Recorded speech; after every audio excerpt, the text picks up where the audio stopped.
I left James Robinson out because at this point he's a top 10 running back. That feels like an A++. Clyde Edwards-Helaire has been fantastic. We talked about him. He feels like he's going to get a pretty universally good grade. But I picked three guys who have been sort of kind of middle of the pack in terms of their production versus maybe what we expected from them. And so I kind of want to get a feeling on how we are thinking about these guys now. First one is Jonathan Taylor, who there were big expectations for him. And sort of like we talked about with CEH, right? When Marlon Mack went down, the thought was Jonathan Taylor was just going to take over this backfield and do huge things for the Colts. That hasn't really happened so far this season. So through week 6, what grade are you giving JT? I mean, I guess a C.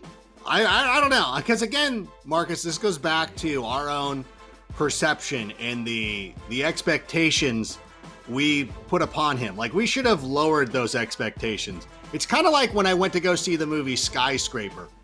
I lowered my expectations because I had just seen The Rock in what could quite possibly be the greatest movie of all time. And of course, I'm talking about San Andreas. So I go into Skyscraper with lowered expectations, and I got to be honest with you, it was fantastic, and I enjoyed every minute of it, but I had those lowered expectations, and I feel that if I had a realistic view of Jonathan Taylor coming into the season, I would be encouraged by the production that I'm getting. But you know what? I kind of oversold it in my mind a little bit. Thought he was going to be getting more production. I thought he was going to catch more passes out of the backfield. So it's a C, but it's because I'm a teacher and I'm grading it too hard on my own personal bias and not necessarily on his value or production or anything, as I'm knocking on wood, apparently. I'm willing to give him a B+. I mean, he has sort of produced, maybe not to the level we would have thought. Maybe I'm being too generous. If you're being a little bit too tough, Rank, I think maybe I'm being a little bit too generous with the B+ there. I thought he'd have some more big breakout games. He only has one 100-yard rushing game so far this season. He actually has a couple of games where he's had as many or more receiving yards than rushing yards. So he's doing things. He's getting opportunities. I'm still waiting for that huge breakout game for him. But I think on the whole, he's been okay. I mean, he's still a top 15 running back in most formats. So I'm willing to sort of give him the benefit of the doubt, especially with an offense that has been as inconsistent as the Colts. So I'll give him a slight edge and give him a B+ on this one.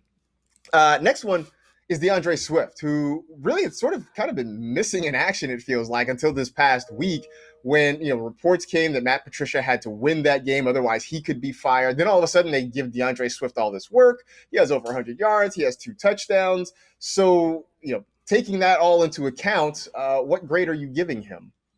Well, I think based on one game, it would be an A, but I think overall it's a C. It's like when I was, the first year I was in junior high and I was taking a history class, I got a B my first semester in history and I was like, I don't understand. In the first quarter, I got a C, and the second quarter, I got an A, and the teacher surmised like, oh, you split the difference. I'm like, bro, I'm trending up. Give me the A. And then my teacher was like, it's junior high, guy. Like, you're going to be fine. Like, don't worry. Like, if you're getting this twisted over it. And I think that's what we're talking about with DeAndre Swift is like, we shouldn't worry about what happened early in the season. He dropped a potential winner against the Bears. He had some other problems. They started going to Adrian Peterson.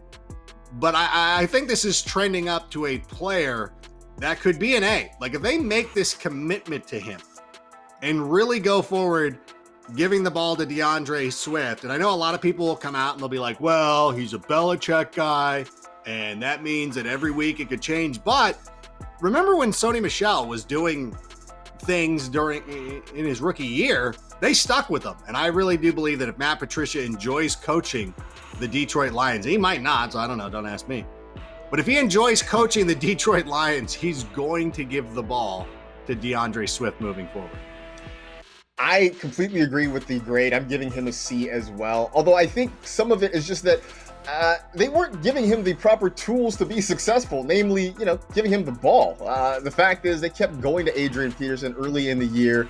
They have slowly started to give him more opportunities. He was catching the ball down near the goal line. So that was certainly a positive there. And then this past week, we saw him get a good number of carries, have the yardage, get in the end zone. So maybe now they're starting to see that he can be successful if given the right opportunities here. So he is trending up. I think if we had done this a couple of weeks ago, this would have been maybe a D or worse for DeAndre Swift. So he's going in the right direction. I think it's going to get better. But right now, he's just been average. He has not been as advertised or what we thought he could be. But I think the tide is turning for DeAndre Swift. The last one is Cam Akers. And there was, I didn't know what to make of Cam Akers in this Rams backfield at the start of the season. I kept saying that I went after Darrell Henderson because he seemed like he's sort of like that mid-shelf whiskey, right? It's like that intersection of affordability and quality. And that's kind of how I felt about Darrell Henderson. Cam Akers, we just haven't seen much of him. He was hurt. Then last week, he just didn't get the ball, didn't get on the field a whole lot. So, at this point, what are we feeling about Cam Akers? No, I think you're absolutely right. It kind of reminds me when you go to Trader Joe's and you can spend $30 on Bullet Bourbon, or else you can get Rebel Yell for like $9 or whatever it is. Like, that's what I should have done, because I bought in to Cam Akers and it's been an F or a D. I don't know. I mean, perhaps, we should have gone into this situation listening to Sean McVay, who was very effusive in his praise of the way Kyle Shanahan was dealing with his running backs.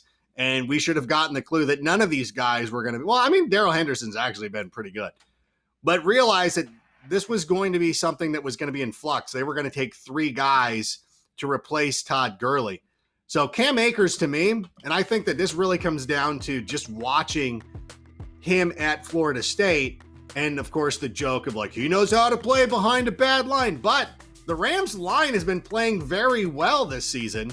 And Cam Akers, through injuries or whatever it is, hasn't been able to take advantage. So this is not even a passing grade because you made the NFL and didn't get cut. So I guess I can't give you an F. You're in the league, so that's pretty cool. But you're not going to be fantasy relevant. Even when he has his first breakout game, it's going to be one of those things that we're all going to be apprehensive about, because it just feels like this Rams offense is not trustworthy.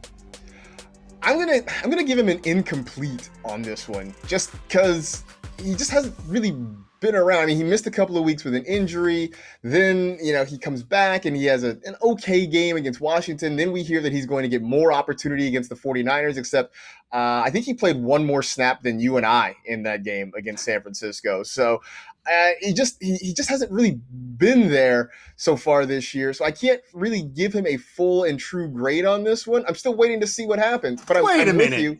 Wait a minute. If you were in school and you were truant from class, would your teacher be like, oh, no, it's okay?